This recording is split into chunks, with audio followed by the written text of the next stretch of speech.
नमस्कार, मैं हूं शशि रंजन और आपका बहुत बहुत स्वागत है जनता टीवी पर। और आप देख रहे हैं हमारे साथ ये खास कार्यक्रम, नाम पता होगा, संसद मार्ग। अब ये एक ऐसा कार्यक्रम है जिसमें नेताओं का बीपी बढ़ता घटता रहता है और 2024 की तैयारी होनी है, तैयारियां चल रही हैं इनफैक्ट, और दोनों खेमों में, इस तरफ भी उस तरफ भी।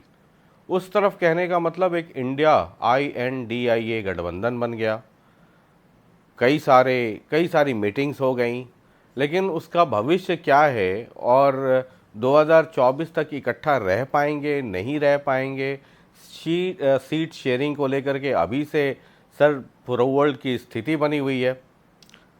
अब हरियाणा के कॉन्टेक्स्ट में अगर बात करें तो मामला बहुत दिलचस्प है और एक आज ऐसे मेहमान इस कार्यक्रम में जिनकी अपनी एक अलग पहचान है और एक लंबा चौड़ा अनुभव है। लंबा चौड़ा अनुभव कहने का मतलब सिर्फ व्यक्तिगत नहीं है, कई पार्टियों का अनुभव है, तो अप्स एंड डाउन्स खूब देखा है उन्होंने जीवन में। अब आप इतना कहने के बाद समझ रहे होंगे, आजकल झाड़ू लेकर के घूम रहे हैं और आम आदमी पार्टी ने जो इलेक्शन कैंपेन कमेटी बनाया उसमें उन्हें चेयरमैन बनाया है। मैं बात कर रहा हूँ डॉक्टर अशोक तंवर की। बहुत बहुत स्वागत। बहुत बहुत धन्यवाद। तो आपको तो बड़ा लंबा चौड़ा अनुभव है, मतलब इस घर का भी, उस घर का भी, उस घर का भी, है ना, हरियाणा कांग्रेस का भी, TMC का भी, कभी JJP को बाहर से समर्थन दिया उसका भी, अब झाड़ू लेकर के भी घूम रहे हैं। तो अब तो यहीं रहेंगे या मतलब? देखिए, जहाँ तक रहने का सवाल है, हम तो पहले कांग्रेस भी नहीं छोड़ना चाहते थे, लेकिन परिस्थितियाँ बनी।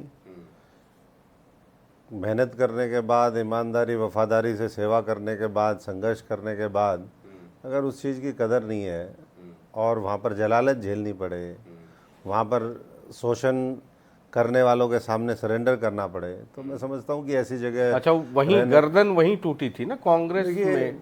ये सब तो चलता रहता है, ये तो अच्छा, बहुत गर्दन टूटना झुकना। ये तो हमारे पुलिस के भी लाठीचार्ज हुए, एक्सीडेंट भी हुआ, ये गुंडों के भी अटैक हुए। वो मैं समझता हूँ उस मामले में गुंडा कौन कांग्रेस में? नहीं, गुंडे तो बहुत से गुंडे हैं, आज उनकी चर्चा नहीं करेंगे। आज तो मैं समझता हूँ कि आपने कहा कि झाड़ू उठाए घूम रहे हैं, झाड़ू उठाए नहीं घूम रहे हम झाड़ू चलाना शुरू कर दिया हमने। झाड़ू बढ़िया से चल रही है और धीरे धीरे उस झाड़ू का जो जादू है, और दिल्ली का मॉडल है, अरविंद केजरीवाल जी का मॉडल है, उसका जादू आपको हरियाणा में देखने को मिलेगा। अभी हुआ था आदमपुर चुनाव, देखा था मॉडल आपका। आदमपुर आप भी जानते हैं इस बात को कि जब हमने शुरुआत करी तो 25-26% पे आम आदमी पार्टी थी, लेकिन पोलराइज्ड इलेक्शन था, ध्रुवीकरण हुआ, कोई किसी को हराना चाहता था, कोई किसी को जिताना चाहता था, और उस चपेट में आम आदमी आ गया। आम आदमी हमेशा ही ऐसे चपेट में आता रहा है। अच्छा, वो ध्रुवीकरण की राजनीति में, ये आम आदमी पार्टी की भी मैं इस कॉन्टेक्स्ट में बात कर रहा हूँ और वैसे भी मैं आम आदमी की बात कर रहा हूँ, और इसीलिए 75 वर्ष में आम आदमी को वो नहीं मिला जिसका वो हकदार था। किसान मजदूर आज भी अपने फसल का उचित दाम के लिए दर दर फिरता है, संघर्ष करता है, लाठी डंडे खाता है, गोलियां आम आदमी पार्टी की हरियाणा में क्या स्थिति है?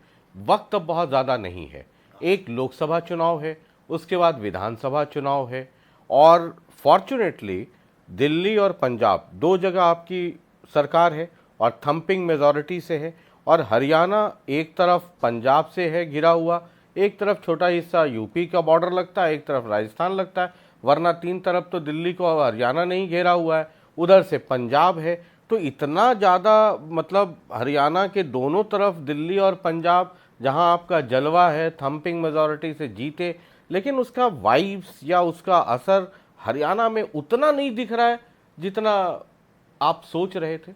देखिए, असर धीरे धीरे होता है। अगर बहुत हैवी डोज दे दी जाए तो पेशेंट को जो है खतरा हो जाता है, तो थोड़ा थोड़ा डोज दी जाती है। जो बीमारियां इन्होंने फैलाई हैं सारी पार्टियों ने मिलकर के, उसको अगर ठीक करना है तो धीरे धीरे वो होगा। और हम हमेशा इस बात को कहते हैं कि आम आदमी पार्टी के पास एक बहुत बढ़िया मशीनरी है, मशीनरी जो इंटरनेशनल स्टैंडर्ड की है, यानी कि हमारा जो काम करने का तरीका है वो एक अच्छे ड्राइवर की आवश्यकता होती है। गाड़ी मर्सिडीज़ और BMW जो बेस्ट ऑफ द कार है वो आम आदमी पार्टी के पास है। एक अच्छे ड्राइवर की ज़रूरत विधानसभा, लोकसभा, प्रदेश के स्तर पर चाहिए। वो धीरे धीरे आम आदमी पार्टी ढूंढने में लगी हुई है। रोड वो हमारा संगठन का स्ट्रक्चर है। हमने पिछले कुछ महीने के अंदर हमारे प्रदेश की कमेटियां बनाई, सभी अग्रणी संगठन बनाए, सभी सेल डिपार्टमेंट बनाए, ब्लॉक और ज़िले की कमेटियां बनी, सर्कल इंचार्ज तक हम पहुंच गए हैं, जो 5 गांव और 5 वार्ड के ऊपर है। अब इसके नीचे हमारे गांव की कमेटियां बनेंगी, 21 सदस्यीय, वार्ड की कमेटियां बनेंगी, और जिस दिन ये हो जाएगा तो मैं जो बोल रहा हूं कि एक दमदार जो संगठन है वो भी तैयार होगा और फर्राटे से गाड़ी दौड़ेगी, सीधा दिल्ली की संसद में आकर के रुकेगी, संसद मार्ग से होते हुए, और चंडीगढ़ जा कर के रुकेगी। 2024 इस प्रदेश में साधारण परिवार के नौजवान लड़के लड़कियों का जो गैर राजनीतिक पारिवारिक पृष्ठभूमि से हैं, जिनका आज तक शोषण होता रहा, शोषण करते रहे लोग, जिन्होंने परिवारवाद की हरियाणा के अंदर राजनीति करी, जिन्होंने देश के अंदर राजनीति करी, मैं समझता हूं कि वो समय बदलेगा और नए लोग आएंगे। ये जिस संगठन की आप बात कर ये रहे हैं, 1 महीने के अंदर अंदर एक महीने के अंदर अंदर ये संगठन हमारा बन जाएगा।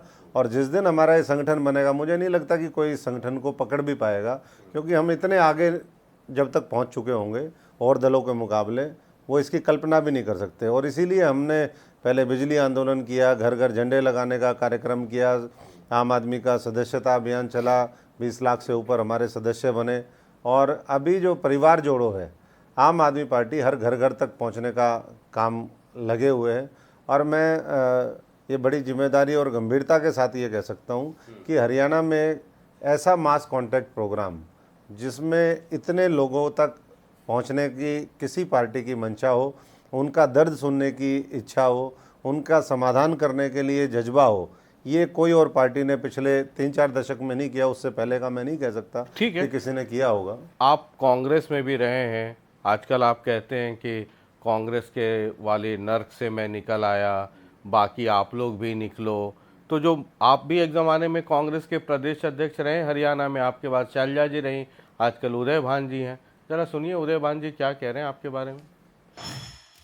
अशोक तंवर जब इस प्रदेश के मतदाता नहीं थे, तब इनको इस प्रदेश से टिकट देकर के चुनाव लड़ाया गया सिरसा में, जिसको वो एक भी मतदाता से परिचित नहीं थे। और वहाँ से पार्टी ने कलेक्टिवली जिम्मेदारी समझ करके, सब ने मेहनत करके, और इनको मेंबर पार्लियामेंट बनाया। मेंबर पार्लियामेंट बनते ही उसके बाद में इनको दूसरा मौका दे दिया, उनको प्रदेश अध्यक्ष के बागडोर संभाल दी। इनको जिसके लिए डिजर्व नहीं करते थे वो पद दे दिया। आते ही सवाए इन्होंने गुटबाजी के, बढ़ावा देने के और कोई काम नहीं किया। और उसका परिणाम है आज अशोक तंवर अपने लिए स्थान ढूंढते फिर रहे हैं कि कोई विधानसभा में 90 में से कोई एक सीट ऐसी मिल जाए जहां मैं चुनाव लड़ सकूं। आज इनकी स्थिति ऐसी है कि एक भी चुनाव क्षेत्र ऐसा नहीं है जहां ये अपनी जमानत भी बचा सकें। आज इस सड़क पर जिस तरह से जो आज इनकी हालत हो गई है, वो किसी से छुपी हुई नहीं है। मुझे कुछ कहने की ज़रूरत नहीं है। ये आप पूर्व हैं, ये वर्तमान अध्यक्ष हैं। देखिए, इनके तो अपने कुछ ग्रजेस होंगे मेरे से, और जहाँ तक सवाल है वो देख रहे हैं किस तरीके से डरते हुए, घबराते हुए, ना उसमें कोई आत्मविश्वास है, ना कन्विक्शन है, क्योंकि वो जो बात कह रहे हैं वो पूरी तरीके से बेबुनियाद है और झूठ के ऊपर आधारित है। ये सच्चाई है कि हमने देश की राजनीति करी, ऑल इंडिया पदों पर रहे, पद पूरे देश के अंदर युवाओं और छात्रों के बीच में काम किया, और पार्टी ने फैसला लिया तो हमने जाकर के वहाँ उस गढ़ में जहाँ पर 1.5-2 लाख से पार्टी हार रही थी, 2014 का मैं चुनाव बता रहा हूँ, मेरे को खुद पार्टी का जो शीर्ष नेतृत्व है उसने कहा कि बताओ कहाँ पर आपको चुनाव लड़ना है। मैंने कहा जी जहाँ पर भी आपकी इच्छा हो। बोले ये चुनाव तो हम 1.5-2 लाख से हार रहे हैं। मैंने कहा फिर भी हम लड़ने के लिए तैयार हैं। तो वो सीट तो हमने इनको दी, इन्होंने क्या दिया। उसके बाद जो वहाँ के लोग थे, आप नाम उठा करके देख लीजिए, मुझे किसी के बारे में उसका नाम लेकर के बोलने में मैं किसी को बड़ा नहीं बनाना चाहता, पर पूरी कांग्रेस इन्हीं लोगों के इशारे पर उन्होंने हमारे 14 में भी काम खिलाफ किया, 9 में भी कोशिश करी और 19 में भी किया। और इसीलिए मैंने कहा कि मैं इस नरक से बाहर आ गया जहाँ पर प्यार, प्रेम, सौहार्द का, भाईचारे का माहौल ना हो, परिवार की फीलिंग ही ना आए, जहाँ पर एक दूसरे के कान में वो फूंक मारते हों, जहरीली फूंक। तो ये तो क्या बात करेंगे, ये तो खुद परिवारवाद की पैदाइश है। और जहाँ तक इन्होंने एक बात कही है कि 90 कॉन्स्टिट्यूंसी, अशोक तंवर ने पूरा देश में काम किया तो कोई गलत किया था। अगर हरियाणा के अंदर 90 की 90 कॉन्स्टिट्यूंसी में काम कर रहे हैं तो इनकी तरह तो है नहीं कि होटल के बाहर कोई जानता नहीं, डम्मी स्टैंप अध्यक्ष।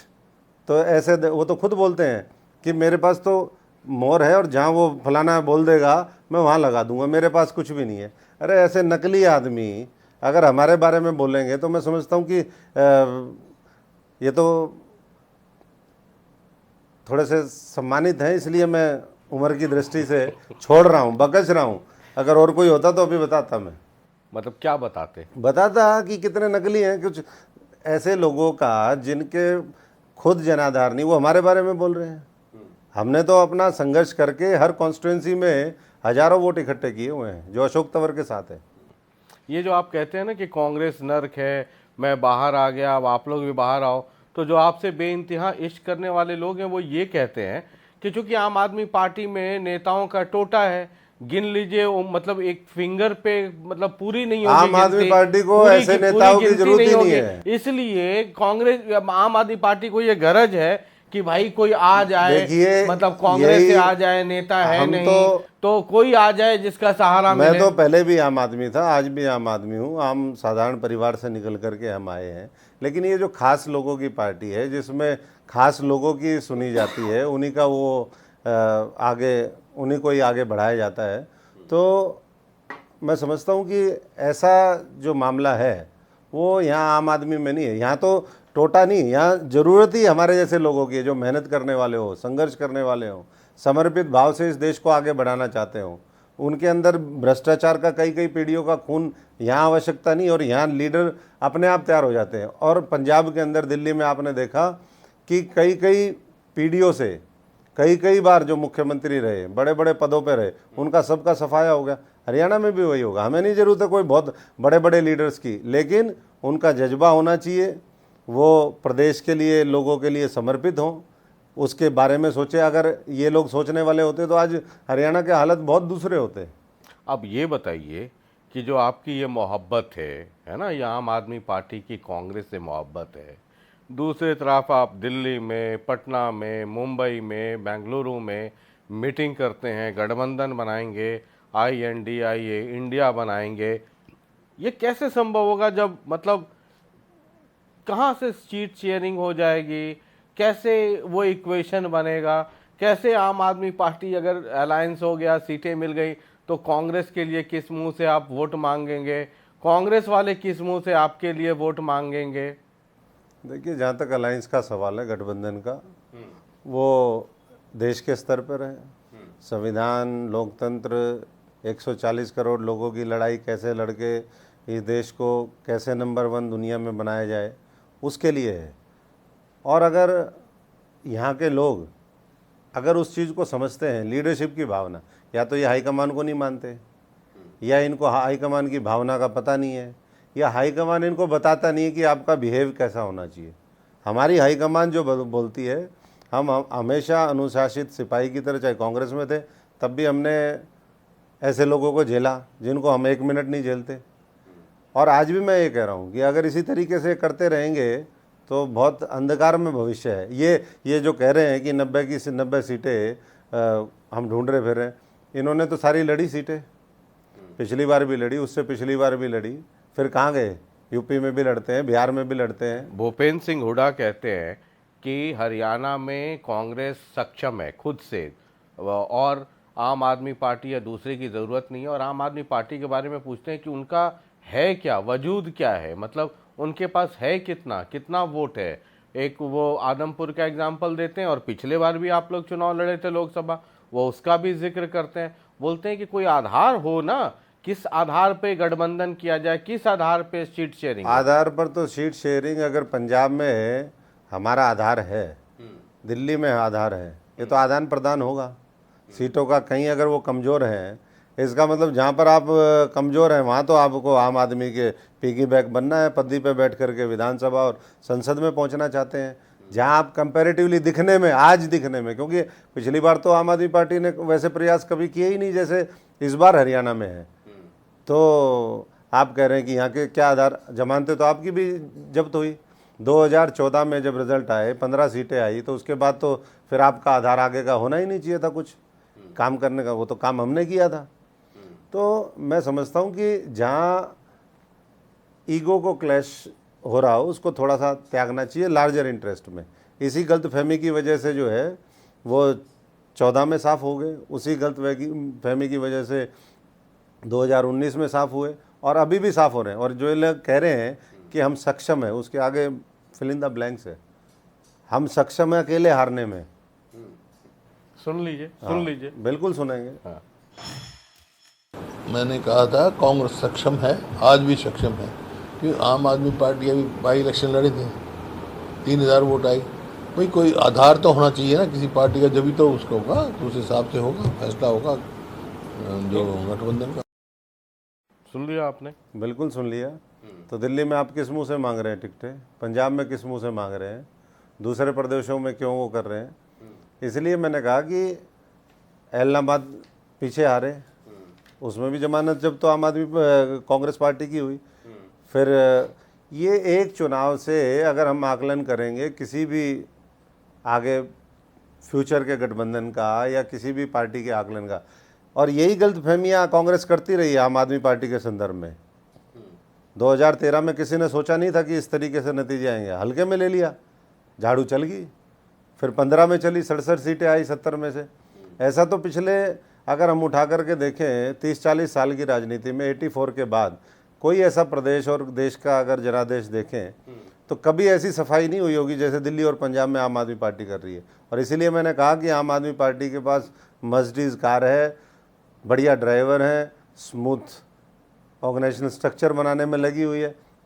तो ये जो कह रहे हैं कि आधार क्या है, आधार तो गठबंधन होगा तो बहुत अच्छी बात है, नहीं तो आधार तो आम आदमी पार्टी बता देगी कि कैसे झाड़ू चलती है और कैसे जो है ऐसे लोग जिन्होंने भ्रष्टाचार, लूट खसोट, समाज को बांटने जलाने का काम किया है, उनको कैसे साफ किया जाता है, चाहे वो भाजपा हो चाहे दूसरे लोग हो। दूसरे लोग क्यों, मतलब कांग्रेस बोलने में अभी जमान लड़खड़ाती है, मतलब डर लगता है कांग्रेस का नाम लेने में। कांग्रेस में ऐसा कोई नहीं जिससे अशोक तंवर डरता हो, ना बाहर कोई है, बल्कि उनको पता है कि अशोक तंवर के तीर कमान में किस किस तरीके से, आर्मरी में कितने कितने कैसे कैसे जो है राजनीतिक अस्त्र शस्त्र हैं। और जब वो चलेंगे तो जैसे अभी साफ हुए ना अनंतनाग में टेररिस्ट, ऐसे ही साफ कर दिए जाएंगे हरियाणा की धरती से भी, और जहाँ जहाँ भी होगा। तो हरियाणा की धरती पे टेररिस्ट कौन है फिर? टेररिस्ट जिन्होंने हरियाणा के लोगों को गलत दिशा में लेकर के गए, जो हरियाणा के लोगों के विरोधी। एक नहीं है, मैं कितने नाम लूं? जन जन रावण, घर घर लंका, इतने राम कहाँ से लाऊं? यहाँ तो एक हो तो मैं दो चार रावण का सारे टेररिस्ट कह रहे हैं आप? बिल्कुल टेररिस्ट जो हरियाणा और इस देश के खिलाफ है वो आतंकी है, आतंकवादी है। और ऐसे आतंकियों का सबसे बड़ा आतंकवादी कौन है हरियाणा में? बहुत है, बहुत सबसे बड़ा कौन है? ये तो आप सर्वे करिए और पता लगाइए कि सबसे बड़ा आतंकवादी कौन है। आपने किया हुआ होगा ना? हमने तो कर रखे हैं। समय आने पर मुझे तो कोई दिखाई नहीं पड़ता आतंकवादी, आपको दिखाई पड़ रहा है। मैंने राजनीतिक आतंकवादी बात करी है। हाँ, राजनीतिक आतंकवादी। हाँ, तो राजनीतिक आतंकवादी जो है ढूंढ ढूंढ के और घर घर के घुस के मारेंगे। नाम लेने में डर लगता है मेरे को किस बात का डर? गर्दन टूट जाए कहीं? नहीं, गर्दन वर्दन वो जमाना गया, वो तो पार्टी की वफादारी में गर्दन तोड़वा ली हमने और ये जुल्म जाति सहन कर ली। अदरवाइज इतना कमजोर अशोक तंवर है भी नहीं। और उस दिन भी उनके थे 500 लोग, लेकिन उनके थे गुंडे। हमारे थे 5000 लोग, लेकिन थे शरीफ लोग जो पार्टी को जिंदा रखना चाहते थे, पार्टी को आगे बढ़ाना चाहते थे, जो ये नहीं चाहते थे कि कांग्रेस की खाट खड़ी हो, क्योंकि खाट यात्रा से आ रहे थे नेताजी हमारे। तो खाट तो खड़ी करवा दी इन लोगों ने, और आगे भी ऐसे लोग बंटाधार करवाएंगे जिस तरीके के बयानबाजी कर रहे हैं, कभी इनेलो के संदर्भ में, कभी आम आदमी पार्टी के संदर्भ में। अच्छा, अरे चलिए, भैया ठीक है, तुम्हारे आपने- बस का कुछ है नहीं, आपने- खुद लड़ना बस का है नहीं। आपने भाजपा INLD के सामने नतमस्तक हैं, आप सरेंडर हैं। आपसे 9 साल में 9.5 साल में भाजपा का एक भी बड़ा कोई भ्रष्टाचार का मामला आप उजागर नहीं कर पाए। आपके खिलाफ 3 जो है अलमारियां थी, ईडी ने 3 अलमारियां, वो पता नहीं कहाँ गायब करवा दिया आपने। तो ये चीजें चलेंगी नहीं, हरियाणा जानता है इस बात को। तो मतलब इतने बड़े भ्रष्टाचारी के साथ आप मिलकर के चुनाव लड़ेंगे? नहीं, हम क्यों लड़ेंगे? अरे तो सीट शेयरिंग करेंगे, गठबंधन करेंगे, तो क्या करेंगे देखिए, भ्रष्टाचारी तो बहुत भ्रष्टाचारी है। आम आदमी पार्टी विधानसभा में भ्रष्टाचारियों का पक्का इलाज करेगी, और लोकसभा में नहीं करेगी? लोकसभा में ये तो फैसला मैंने बताया। अच्छा, हरियाणा में मान लीजिए गठबंधन हो जाता है, सब ठीक ठाक है, आपकी वाली मर्सिडीज चल गई, सड़क वड़क सब ठीक ठाक रही, तो कितनी सीटें आम आदमी पार्टी को चाहिए होंगी? 10 सीटें हैं लोकसभा की, अभी तो लोकसभा की ही बात कर लेते हैं। लोकसभा में 10 में कितनी सीटें चाहिए होंगी?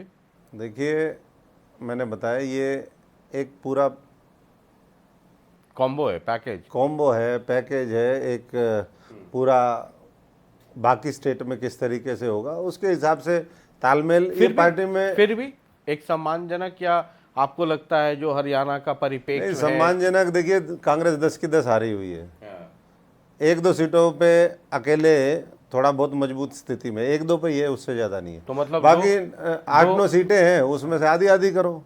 अच्छा, तो मतलब 10 में से 2 निकाल दिया तो 8 बच गई, तो 8 में से आधी 4 हो गई, 4-5 सीटों पे आम आदमी का हक बनता है। अच्छा, मतलब 4 सीटें आम आदमी बिल्कुल, को 10 पंजाब में और दिल्ली चाहिए। के बॉर्डर लगते लगते, और जहाँ भी अच्छा, समीकरण अच्छे हैं। पंजाब और दिल्ली से बॉर्डर लगते हुए वो सब इलाके, जिसमें सिरसा हो गया, अंबाला हो गया, और कौन सा बॉर्डर लगा?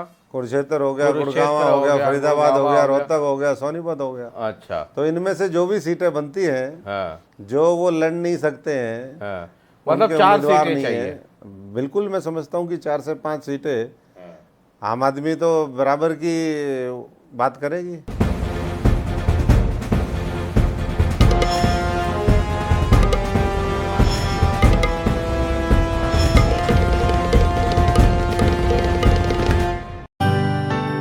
पंजाब के क्षितिज पर एक ऐसे सूरज का उदय हो रहा है जिसके बाद यहां के छात्रों के जीवन में कभी कोई अंधकार न होगा।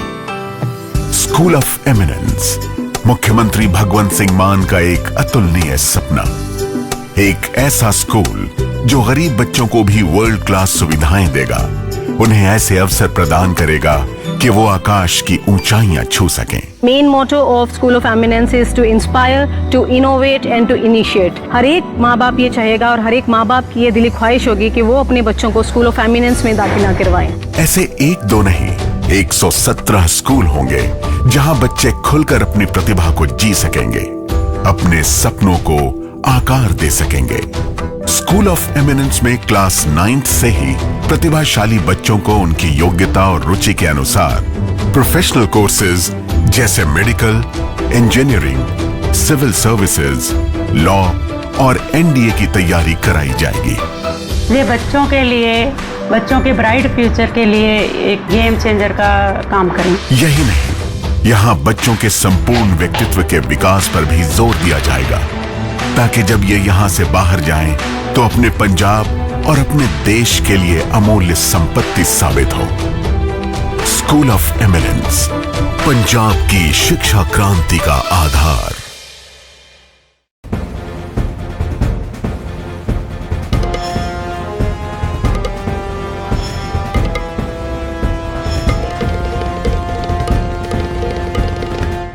INLD भी चाहती है, बहुत पुरजोर कोशिश है, अभय सिंह की मुलाकात भी शायद कांग्रेस के अध्यक्ष से होने वाली है, कि वो चाहते हैं 25 तारीख को एक रैली भी है, वो चाहते हैं कि जो बीजेपी के खिलाफ या जो एंटी मोदी जितने लोग हैं लामबंद हों और एक प्लेटफॉर्म पर आए। आपकी क्या राय है कि हरियाणा के, हम जो भी बात कर रहे हैं भी सिर्फ हरियाणा के परिप्रेक्ष्य में बात करें, क्या हरियाणा में जो इंडिया गठबंधन है या लोकसभा चुनाव है, क्या कांग्रेस, आम आदमी पार्टी और INLD इन तीनों को साथ आना चाहिए एक प्लेटफॉर्म पे? देखिए, इसमें जहाँ तक मेरा सवाल है, या मैं क्या समझता हूँ, आप व्यक्तिगत ही पूछ रहे हो, बाकी तो पार्टी का फैसला पार्टी का होगा। व्यक्तिगत तौर पे ये मैं महसूस करता हूँ कि जितने लोग इकट्ठे होंगे उतना हरियाणा की राजनीति के लिए भी अच्छा है, हरियाणा के लोगों के लिए भी अच्छा है, क्योंकि लोग भारतीय जनता पार्टी और जेजेपी की सरकार को उखाड़ना चाहते हैं। 2024 में वो लोकसभा में भी बदला लेना चाहते हैं, जिस तरीके से बॉर्डर के चारों तरफ 1.5 साल बिठाया, 750 किसानों की शहादत ले ली, आए दिन कर्मचारी आप ये जो बात कह रहे हैं ये लोकसभा के कॉन्टेक्स्ट में सिर्फ कह रहे हैं या लोकसभा और विधानसभा दोनों? मैं लोकसभा के कॉन्टेक्स्ट में भी कह रहा हूँ। हाँ, ये क्लैरिफाई कि जितना नहीं, आम आदमी पार्टी ने बहुत स्पष्ट तौर पे कहा है कि हम हरियाणा का विधानसभा चुनाव अकेले लड़ेंगे। अच्छा ठीक है, तो ये लोकसभा ये लोकसभा का है। तो आपको लगता है कि कांग्रेस, आम आदमी पार्टी और आईएनएलडी तीनों को मिल करके इकट्ठा, ताकि एंटी बीजेपी वोट का डिवीजन नहीं हो, तीनों को इकट्ठा आना चाहिए? बिल्कुल आना। तो उस हिसाब से, चूंकि आप कांग्रेस के प्रदेश अध्यक्ष भी रहे, लंबा अनुभव भी है आपको क्या लगता है? जैसे आपने कहा कि 2 सीटों पे कांग्रेस तो खैर क्लियर कट मजबूत है, तो वो 2 हटा दिया, बच गई 8। तो फिर 8 पर क्या डिवीजन? मैं 1-2 बोला। हाँ 1-2, चलिए ठीक है, मान लें उसको, मैंने अपर लिमिट 2 ही मान लिया, तो 8 सीटें बच गई। 8 पर एक राजनीतिक समझबूझ और विद ऑल सीरियसनेस किस तरीके से बंटवारा होना चाहिए कि बीजेपी को एक टफ फाइट दी जा सके? या देखिए, ये मैंडेट जिन लोगों के पास है वो सोच भी रहे हैं, हमारे से फीडबैक लेंगे, हम अपना फीडबैक देंगे, लेकिन सबको पता है कि किसकी कहाँ पर स्ट्रेंथ है और कहाँ एक दूसरे के साथ तालमेल की आवश्यकता है, कहाँ किस पार्टी के पास उम्मीदवार भी मजबूत है। अब कई बार हो सकता है कहीं समीकरण हो, वो कहीं दूसरी जगह चुनाव लड़ना चाहते हो, तो बहुत से फैक्टर्स के हिसाब से टिकट वितरण होता है और पार्टी कहाँ छोड़ना चाहती है, कहाँ लेना चाहती है, उनकी पार्टीज़ की अपनी प्रायोरिटी होती है। लेकिन मुझे लगता है कि एक साथ मिलके जरूर लड़ना चाहिए। एक साथ मतलब कांग्रेस, आम आदमी पार्टी, और अगर हो सके तो जिस तरह की बातें चल रही हैं तो आईएनएलडी को भी साथ रखना चाहिए। तीनों को साथ मिलकर लड़ना चाहिए, ठीक है। अगर आपको कहा गया कि लोकसभा चुनाव लड़िए, हालांकि आपने इच्छा जाहिर की है कि लोकसभा नहीं विधानसभा लड़ना चाहते हैं, लेकिन अगर पार्टी ने कहा कि लोकसभा लड़ो तो? देखिए, मैंने बहुत पहले ही इस बात को कहा जब मैं आम आदमी पार्टी में आया कि मैं विधानसभा स्तर पर, क्योंकि हम पूरे हरियाणा में काम कर रहे हैं, तो व्यक्तिगत तौर पर उतना समय निश्चित तौर पर आप बड़ी कॉन्स्टिट्यूंसी को नर्चर करने के लिए नहीं दे सकते, या वहाँ पर उतना सघन आपके साथी को किसी को भी आप मौका दें। उस समय तो 10 की 10 सीटों पर लड़ने का था, पार्टी अपनी तैयारी भी कर रही है, और अब ये गठबंधन का सवाल है। तो बहुत से ऐसे साथी हैं जिनको मौका मिलेगा तो वो संसद में पहुंचेंगे, संसद का काम देखेंगे। इसके पीछे ऐसी वजह तो नहीं कि अगर विधानसभा चुनाव लड़े तो चंडीगढ़ जाएंगे, आजकल वहाँ एक कबीर कुटिया है, मुख्यमंत्री आवास का नाम कबीर कुटिया हो गया है, तो वहाँ शायद आपको वो अलॉट हो जाए घर, कुछ ऐसी मंशा है? घर अलॉटमेंट और बड़ी चर्चा है कि रतिया में बड़ा आप इंटरेस्टेड हैं चुनाव लड़ने के लिए विधानसभा। देखिए, रतिया हो, नरवाना हो, कालावाली हो, जितनी भी, मैंने तो 90 की 90 सीटों पे हम तो शुरू से काम करते रहे हैं, और कोई एक सीट विशेष ऐसी नहीं है जिस पे कोई हमने काम किया हो या उस दृष्टि से देखा हो। अगर पार्टी का माहौल है, बनता है, तो मैंने आपको कहा कि पार्टी ऐसी गुंजाइश ही नहीं छोड़ेगी कि कोई 1-2 भी दूसरा जीते, इतना माहौल बनेगा। तो उसी में हम लगे हुए हैं, और उसके लिए आवश्यकता है कि हम लोगों का विश्वास जीतें, लोगों का दिल जीतें, लोगों के बीच में जाकर के आम आदमी पार्टी क्या सकारात्मक सोच लेकर के काम करती है, कैसे 300 यूनिट फ्री बिजली देती है। कल मैं दिल्ली के अस्पताल मोहल्ला क्लिनिक देख के आया, कल स्कूल देख कर के आया, doctor Ambedkar school of excellence, specialised excellence. तो उस तरीके के जो स्कूल हैं वैसी हम कल्पना करते हैं कि भविष्य में हरियाणा के अंदर आए। तो वो चीज़ें तब संभव होंगी जब हम लोगों के बीच में जाकर के, और इतने सारे फ्री हेल्थ है ना, फ्री एजुकेशन, एक फ्री का आपको और सुनवाते हैं रिएक्शन, एकदम फ्री ऑफ कॉस्ट है, सुनिए जरा। लैक ऑफ लीडरशिप से त्रस्त है आम आदमी पार्टी। अच्छे नेता पिछली सीट पे हैं और जो जी हजूरी करने वाले नेता हैं वो फ्रंट सीट पे हैं। अब अशोक तंवर जैसे तो कहीं पूछ ही नहीं रहे उनको, जो कोई मेहनत कर सकते हैं, अच्छे लोग हैं, वो तो पीछे बैठे हैं, और जो कोई ना पूछने वाले लोग हैं, जिनको दिल्ली से उठा के इंपोर्ट किया, उनको पहली रो में बिठाया, तो उनसे कुछ नहीं। सुना आपने, बिल्कुल। ये भी फ्री का ही था, फ्री ऑफ कॉस्ट। मैंने कहा सुना दूं आपको। नहीं, अच्छी बात है। हमारे छोटे भाई हैं और उनके विचार आपकी अपने पार्टी पिछले लोकसभा चुनाव में इन्हीं के साथ गठबंधन में चुनाव लड़ा था, जेजेपी के साथ। जी जी बिल्कुल लड़ा था। और जहाँ तक सवाल है, पार्टी का अपना नज़रिया होता है किसको कहाँ प्लेस करना है, और उस चीज़ का सबको सम्मान करना चाहिए, चाहे ये किसी भी पार्टी के ऊपर लागू है। लेकिन कांग्रेस पार्टी है, वहाँ तो आप किसी को कुछ भी बना दो, वो तो पार्टी के अध्यक्ष को अध्यक्ष नहीं मानते, उसी को पप्पू बना देते हैं।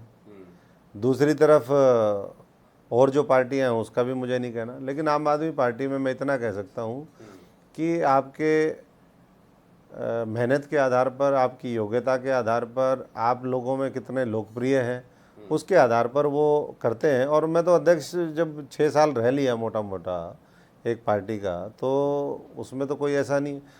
हाँ, कैंपेन कमेटी, दूसरी जो महत्वपूर्ण जिम्मेदारी है वो कैंपेन कमेटी होती है किसी भी पार्टी के अंदर, तो वो जिम्मेदारी उन्होंने दी है और उसको हम निभा रहे हैं। हम पार्टी का प्रचार प्रसार घर घर तक पहुँचाएँ, उसमें लगे हुए हैं। पार्टी के साथ हर परिवार को जोड़ें, बिना किसी भेदभाव के जोड़ें। ये हमने सुनिश्चित किया है पिछले 1.5 वर्षों में, और आने वाले समय में भी हमारी कोशिश होगी कि कोई ऐसा घर ना हो, कोई ऐसा वर्ग ना हो जो आम आदमी पार्टी की नीतियों के बारे में ना जाने, नेतृत्व क्या देना चाहता है। केजरीवाल जी का जो दिल्ली मॉडल है, कैसे वो पंजाब से होते हुए अब हरियाणा आ रहा है, कैसे वो एक दिन देश का मॉडल बनेगा, और जिस दिन देश का मॉडल बनेगा उस दिन ये देश महाशक्ति बनेगा। उस दिन ये देश जो है असली मायने में, मैं समझता हूँ जब आप कहते हैं ना कि बुलंदियों को छुएगा। दिल्ली से पंजाब, फिर पंजाब से हरियाणा, तो जैसे ही पंजाब से हरियाणा कहते हैं तो जरा वो भी सुनिए। हरियाणा में आम आदमी पार्टी का कोई जनाधार नहीं है। केजरीवाल जी हरियाणा के रहने वाले थे। पंजाब में जब उनकी सरकार आई थी तो हरियाणा के किसानों को भरोसा था कि एसवाइएल का जो इतने सालों का अटका हुआ पानी है, जिसका फैसला सुप्रीम कोर्ट भी हरियाणा के हक में दे चुका है, केजरीवाल जी तुरंत नहर का निर्माण करवाएंगे। लेकिन जो स्टैंड उनकी पार्टी ने लिया कि वो हरियाणा को एक बूंद भी पानी नहीं देंगे, तो इससे हरियाणा के किसानों के अंदर ज़बरदस्त गुस्सा है। केजरीवाल जी की पार्टी का हरियाणा के अंदर किसी भी तरह का कोई भविष्य नहीं है। सुना आपने, जैसे ही आप दिल्ली टू पंजाब, पंजाब टू हरियाणा करते हैं तो उसके साथ सप्लीमेंट्री में फ्री, ये वाला भी फ्री में आ जाता है, एसवाईएल। देखिए, आप एक चीज़ देख सकते हैं, जब भी आप आम आदमी के बारे में किसी से पूछते हैं, उनके अंदर एक बेचैनी है, एक घबराहट है कि भैया ये तो झाड़ू आपके यहाँ भी चलेगी, इस झाड़ू का झाड़ा आपको भी लगेगा। जो आप आज ऐशो आराम की ज़िंदगी जी रहे हैं, जनता की गाड़ी कमाई लूट लूट करके, वो सब जो है दुकानें बंद होने वाली, क्योंकि आम आदमी पार्टी लोगों को देने में विश्वास रखती है। डायरेक्ट कल्याणकारी योजना, ये हरियाणा की बीजेपी और जेजेपी की सरकार नहीं है जो राशन कार्ड काट दे, जो परिवार पहचान पत्र के नाम पे लोगों को परेशान करने का काम करे, जो बुढ़ापा पेंशन काट दे, जो बच्चों के SC ST बच्चों के जो वजीफ़े हैं वो खा जाएं, जो मंत्रियों को जिनके ऊपर यौन शोषण का मामला चल रहा है उनको बचाने का काम करें, जो यहाँ पर महिलाओं को पिटवाएं, पहलवानों को, जो नू जैसी घटनाएं कर रहे हैं। तो ये जहाँ तक सवाल है पानी का, तो आम आदमी पार्टी हरियाणा ये मानती है कि पानी का जब तक वितरण ठीक तरीके से नहीं होगा, और ये कोई हरियाणा की बात नहीं है, पंजाब हरियाणा के डिस्प्यूट का मैं नहीं करता बात, पूरे देश के अंदर आज कर्नाटक और तमिलनाडु का मामला है। इसमें पहल कौन करेगा? केंद्र की सरकार, क्योंकि ये जो वाटर डिस्प्यूट है जो इंटरस्टेट, इसमें केंद्र की सरकार, गृह मंत्रालय जब तक इंटरवीन नहीं करेगा, वो इसमें इंटरेस्ट लेकर के, आज हम सवाल पूछना चाहते हैं दलाल साहब से, वो उस समय नहीं थे मेन स्ट्रीम पॉलिटिक्स में, वैसे होंगे, लेकिन 2016 के अंदर, मुझे आज भी याद है, 9 नवंबर नोटबंदी के अगले दिन एक मीटिंग बुलाई थी मुख्यमंत्री जी ने हरियाणा कि खट्टर साहब ने, ऑल पार्टी मीटिंग थी, हम उस डेलीगेशन में गए थे और उस दिन ये निर्णय हुआ था कि हम SYL का, क्योंकि सुप्रीम कोर्ट का जजमेंट हरियाणा के फेवर में आया, हम सब लोग जाकर के मिलेंगे देश के प्रधानमंत्री से, राष्ट्रपति से जो तत्कालीन प्रणब मुखर्जी जी थे, और होम मिनिस्टर से। होम मिनिस्टर राजनाथ सिंह थे, उनसे मुलाकात हुई, देश के राष्ट्रपति उस समय के, उनसे मुलाकात हुई। आज 7 साल बीतने वाले हैं, आज तक प्रधानमंत्री जी ने कभी ना ऑल पार्टी मीटिंग बुलाई, ना कभी इस मुद्दे पर चर्चा करी। मैं समझता हूँ कि उसके बाद ही ये हुआ कि पंजाब में जो कांग्रेस की सरकार थी, इसमें पंजाब में चाहे कांग्रेस हो, अकाली हो, भाजपा के लोग हों, आम आदमी पार्टी तो पहली बार आई है, ये सब भी दोषी हैं। उन्होंने सब ने मिलकर के एक यूनानिमस फैसला ले लिया कि हम जितनी भी SYL बनी हुई है उसको उखाड़ फेंकेंगे, उखाड़ दी, दोबारा किसानों को पोजीशन दे दिया। अगर इनकी नीयत होती तो ये उसको चेक करते, कंट्रोल करवाते। हरियाणा का जो SYL का मुद्दा है वो केवल और केवल इन्होंने राजनीतिक मुद्दा बना करके छोड़ दिया। वो लोगों के भलाई से अगर जुड़ा होता, इनको अगर चिंता होती किसानों की, हरियाणा का जो मेवात से लेकर के पूरा साउथ हरियाणा जो सूखा पड़ा है, और हम वायदा करते हैं हरियाणा की जनता से कि आने वाले समय में हरियाणा को उसके हक का पानी, चाहे वो जमुना का हो, चाहे वो SYL का हो, चाहे किसी और नदी का हो, जहाँ से भी पानी है उसको हम हरियाणा लेकर के आएंगे। और जो नदियों में पानी वेस्ट भी होता है, वो घग्गर आई, घग्गर का 2010 में बाढ़ आई थी पिछली बार, पूरा तबाही मचा देती है घग्गर। उसको हमें देखना चाहिए कि घग्गर, टांगरी, ये जितनी भी नदियां हैं, मार्कंडे, इनका पानी हम उस समय कैसे इसको चैनलाइज कर सकें हम साउथ हरियाणा के लिए, जो हमारे यहाँ के नदी नाले तालाब हैं उसको कैसे भर सके।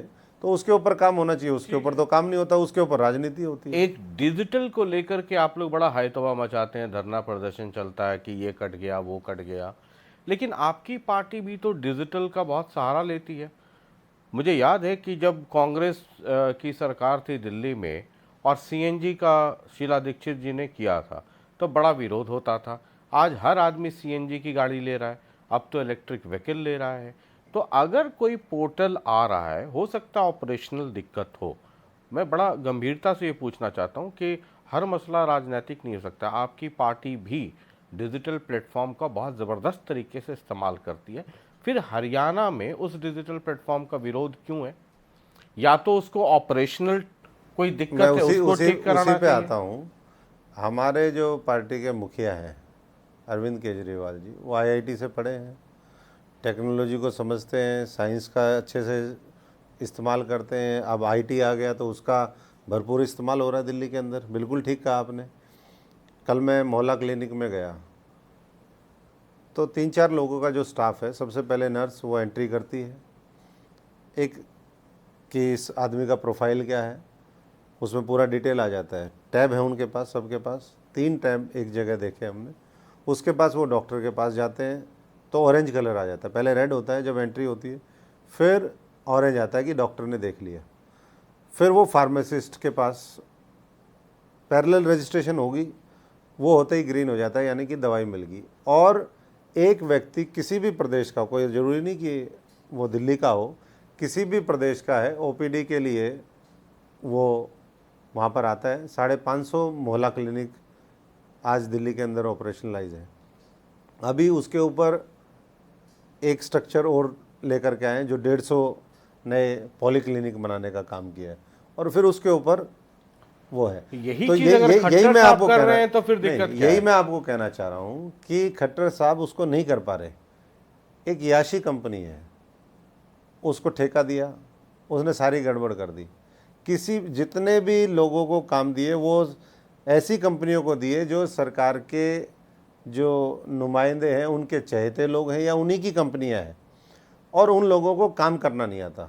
ऐसा नहीं कि हम डिजिटाइजेशन का विरोध कर रहे हैं, हम उस चीज़ का विरोध कर रहे हैं जो भ्रष्टाचार उसके अंदर है, जिसकी वजह से लोगों को परेशानियां हो रही हैं, जिसकी वजह से एक पूरा थैला टांग दिया खूंटी के ऊपर, जिसको उठा करके घूमते रहो सारे ऑफिसेज में और बार बार उसको करते रहो। चाहे वो फैमिली ID का मामला है, चाहे वो प्रॉपर्टी ID का मामला है, इस चीज़ का विरोध है। हम तो कह रहे हैं कि डिजिटाइजेशन होना चाहिए, चीज़ें सरल होनी चाहिए। क्योंकि भूपेंद्र सिंह हुड्डा ये कहते हैं कि इस पोर्टल वोटल को जो हमारी सरकार आएगी तो ये सब पोर्टल वोटल उठा के बाहर फेंक दूंगा मैं। देखिए, ये जो है ना, जिन लोगों को इस चीज़ की जानकारी नहीं कि गड़बड़ कहाँ है, हमें पता है, हमने डायग्नोज किया है उसको, वी आर डॉक्टर्स।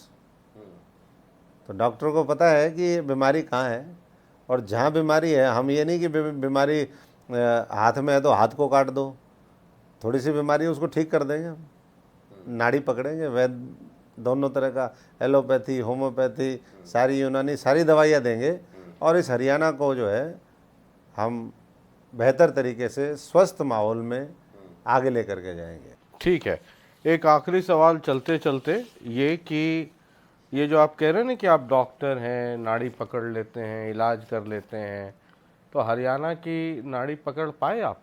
क्योंकि यहाँ बीजेपी का भी संगठन उतना मजबूत हो गया, उनका अपना एक स्ट्रक्चर है, पन्ना प्रमुख, फलाना प्रमुख, ढिमकाना प्रमुख। कांग्रेस का भूपेंद्र सिंह हुड्डा का एक अपना आधार है, एक बेस है। क्या आधार? कांग्रेस का भी कौन अपना सा बेस आधार है ना भाई? किस बात का आधार? कोई आधार कुछ नहीं, न संगठन है ना कुछ है। अब हम ये पूछ रहे हैं कि कौन सा आधार है? नहीं, कुछ संगठन वंगठन कुछ नहीं बनता। अपने अपने चहेतों को वो रेवड़ी बांटने का काम करेंगे, अंधा बांटे रेवड़ी, फिर अपनों को दे, नाम वैसे ही चल रहे। पहली बात तो संगठन बनेगा नहीं, बन गया तो फिर और ज़्यादा लड़ाई होगी, बहुत से लोग पार्टी छोड़ेंगे, तो यहाँ नहीं बनना कुछ भी। अच्छा, तो इनको कैसे आप काउंटर करेंगे? मतलब हरियाणा का आपने कहा ना कि डॉक्टर है, तो कुछ तो देखा होगा। नहीं, हरियाणा में बहुत बढ़िया तरीके से आम आदमी पार्टी का काम चल रहा है, और हरियाणा के लोगों की नब्ज भी पकड़ में आ गई, उनके दर्द और मर्म को भी हम समझते हैं, और पूरी संवेदनशीलता के साथ हम लगे हुए हैं, और हरियाणा के लोगों का हम विश्वास भी जीतेंगे, दिल भी जीतेंगे, और ये स्टेट भी जीतेंगे। ये लोकसभा में भी मिलके होगा तो मिलके झंडा फहराया जाएगा, और अगर मतलब लोकसभा में हरियाणा में मिलके लड़े, उधर मध्य प्रदेश, राजस्थान, छत्तीसगढ़ में आपकी पार्टी ने कैंडिडेट खड़ा कर नहीं, दिया। कैंडिडेट तो खड़े करेंगे जब तक गठबंधन नहीं होता। पार्टी जब राष्ट्रीय पार्टी होगी आम आदमी पार्टी, कई तो लोग कह रहे हैं, पूरे कई देश में लोग काम कह रहे करेंगे। हैं कि ये तो ब्लैकमेल कर रहे हैं ना आप, वहाँ मध्य प्रदेश, छत्तीसगढ़, देखिए, राजस्थान आप में करो तो कैंडिडेट खड़ा कर चमत्कार दिया, और कुछ करे तो सब गलत, ये कैसे बात होगी? कि प्रेशर क्रिएट कर रहे हैं कि हरियाणा में इतनी सीट दे दो, नहीं तो पंजाब में नहीं देंगे, नहीं देखिए, तो आम दिल्ली आदमी में नहीं पार्टी देंगे। बार बार कहती रही है कि वहाँ पिछले 27 साल 32 साल हो गए कांग्रेस की सरकार आए हुए। गुजरात की भी मैं बता देता हूँ, तो वो क्या आम आदमी पार्टी की गलती थी? दूसरे प्रदेशों में बहुत मौके दिए, आपने क्यों नहीं जीत लिए? तो और दो चुनाव में तो आम आदमी पार्टी कोई गंभीरता के साथ नहीं लड़ी, मैं तो खुद गवाह हूँ उस बात का, हरियाणा के अंदर। तो उस समय क्यों कांग्रेस की हार हुई? क्यों बीजेपी वाले आकर के बैठ गए?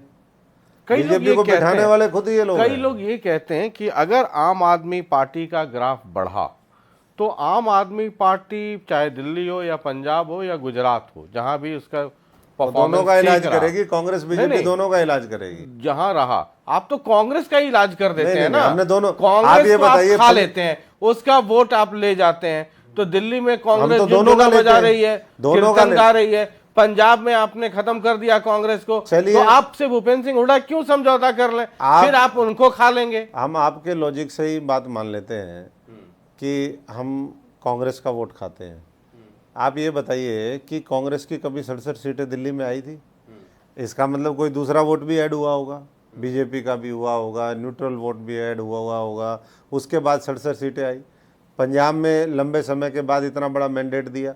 तो Aam Aadmi party across caste, religion, region, वो एकदम पूरा जब जम जाता है, और इसीलिए मैंने कहा कि they have the best of the car, Mercedes car, उसमें जो सवारी करेगा। अभी कांग्रेस में क्या है, सवारी जो है छत पे बैठी हुई है, 90 सीटें हैं, 180 को वायदे कर रखे हैं, वो 90 कहाँ जाएंगे?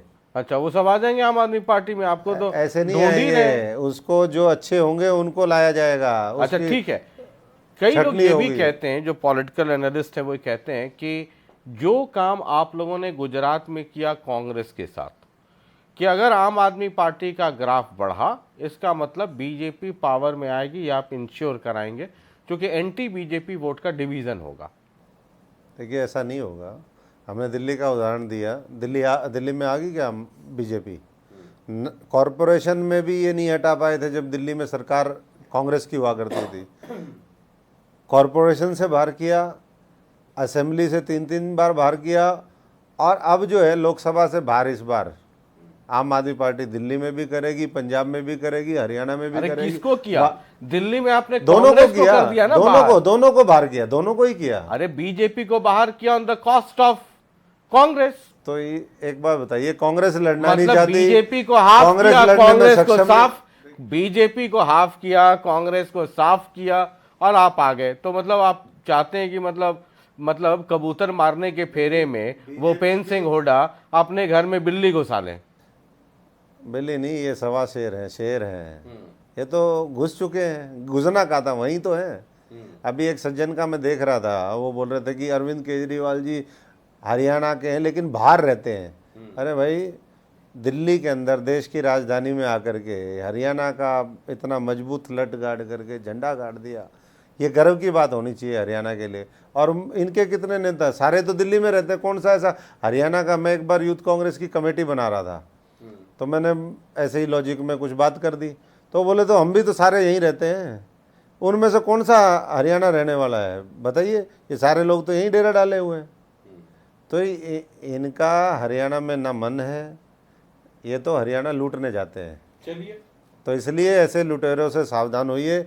मैं तो सभी से कहूँगा कि अच्छे सुच्चे साचे लोग जो हरियाणा के बारे में सोचते हो, हरियाणा को नई ऊंचाइयों पर ले जाएं, कर्जे से मुक्त करवाएं। 2,88,885 करोड़ का कर्जा हो गया हरियाणा के ऊपर। मतलब काम कहीं दिख नहीं रहा, भ्रष्टाचार, 2024 बेरोजगारी है। में आम आदमी पार्टी के सीनियर लीडर हरियाणा से एक जिम्मेदार पद पे बैठे हुए डॉक्टर अशोक तंवर ये कह रहे हैं कि लोकसभा चुनाव 2024 में कांग्रेस, आम आदमी पार्टी और आईएनएलडी को मिलकर लड़ना चाहिए, ये बेहतर रहेगा। जो 10 सीटें हैं उनमें से 4 सीटें आम आदमी पार्टी को मिलनी चाहिए, आधी आधी मिलनी चाहिए, और उसमें से आईएनएलडी को भी मिलनी चाहिए। 1-2 सीट पे ही अशोक तंवर जी के मुताबिक कांग्रेस मजबूत है, 1 पर मजबूत है, ज़्यादा से ज़्यादा 2 पर है, बाद बाकी 8 पे खाट खड़ी है। बाकी मार्जिन देख लीजिए, बाकी मार्जिन 5.5-6 लाख का। हाँ। अब कई बार आधार की बात आ जाती है, थोड़ा तो लोक लाज करनी चाहिए। 6.5 लाख से हार गए सीटें, ठीक है। उसके बाद भी कह रहे हैं कि हम मजबूत है। कहाँ तो मजबूत हो भाई? दिल्ली और पंजाब का जो एडजॉइनिंग एरिया, जो बॉर्डर एरिया है, वहाँ पे आम आदमी पार्टी चाहती है कि वो लड़े, जैसे अंबाला हो गया, कुरुक्षेत्र हो गया, रोहतक हो गया, सोनीपत हो गया, गुड़गांव, फरीदाबाद, पूरा ही, हम तो पूरा बॉर्डर ही कह रहे हैं। पूरा बॉर्डर। बस 1-2 सीट बचेगी, उसके बाद बॉर्डर, हरियाणा पंजाब से बॉर्डर लगती, 7 सीटें होगी हमारी। हाँ, तो मतलब बिना बॉर्डर वाली 2 सीट कौन सी है, वही से बता दीजिए, मतलब मेरे भी ज्ञान का इजाफा हो जाएगा। रोहतक, सोनीपत सब बॉर्डर वाला ही हो गया, बिना बॉर्डर वाली 2 सीट बस यही 1-2 बची है। कौन सी? भिवानी महेंद्रगढ़ बच गई, अच्छा, और आपका हिसार बच गई, बाकी तो अच्छा, सारा ही है इसमें। ये 2 सीट मतलब कांग्रेस से लड़ ले, बाकी सब आईएनएलडी और आम आदमी पार्टी को दे दे। बिल्कुल नहीं, मैंने कहा कि आधी आधी कर ले, लेकिन इसमें जो है इन सीटों की प्रेफरेंस रहेगी, और लोग भी समझते हैं, उनको भी फायदा होगा, आप आम उनको भी आदमी फायदा पार्टी होगा। के मतलब इलेक्शन कैंपेन कमेटी के चेयरमैन हैं, और एक चेयरमैन ये बात कह रहे हैं। चलिए, बहुत बहुत शुक्रिया। देखते हैं 2024, हालांकि 2024 क्या है तो अभी कुछ दिन में ही और पता मैं सबका चलेगा। इनका धन्यवाद करता हूं जिन्होंने अपनी अपनी टिप्पणियां दी। इसमें जो हमारे लायक है उसमें हम सुधार करेंगे, और जो उन्होंने बोला है वो उस पर पुनर्विचार करेंगे। किसने क्या बोला, किस पे पुनर्विचार? जिनके भी आपने विचार जो फ्री में लेके आए थे आप यहाँ पर। अच्छा, ठीक है। चलिए, बहुत, हमने कहा आप सब फ्री बांटते हैं तो आपको भी कुछ फ्री वाला दिखा दूं। थैंक यू, बहुत बहुत शुक्रिया बातचीत करने के लिए, धन्यवाद। तो आम आदमी पार्टी के तेवर आपने देख लिए होंगे।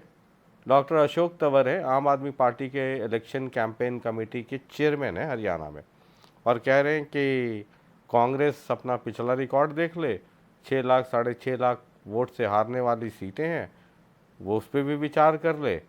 अशोक तंवर ये भी कह रहे हैं कि कांग्रेस, आम आदमी पार्टी और आईएनएलडी तीनों मिल करके चुनाव लड़े लोकसभा का तो ज़्यादा बेहतर होगा। भूपेंद्र सिंह हुड्डा क्या कह रहे हैं, अभय चौटाला क्या कह रहे हैं, ये आपको पता ही होगा। हमारा तो काम सिर्फ कौन क्या कहता है आपको बता देना है, बाद बाकी इस लोकतंत्र में असली मालिक आप हैं, फैसला आप लीजिए। बहुत बहुत शुक्रिया, नमस्कार।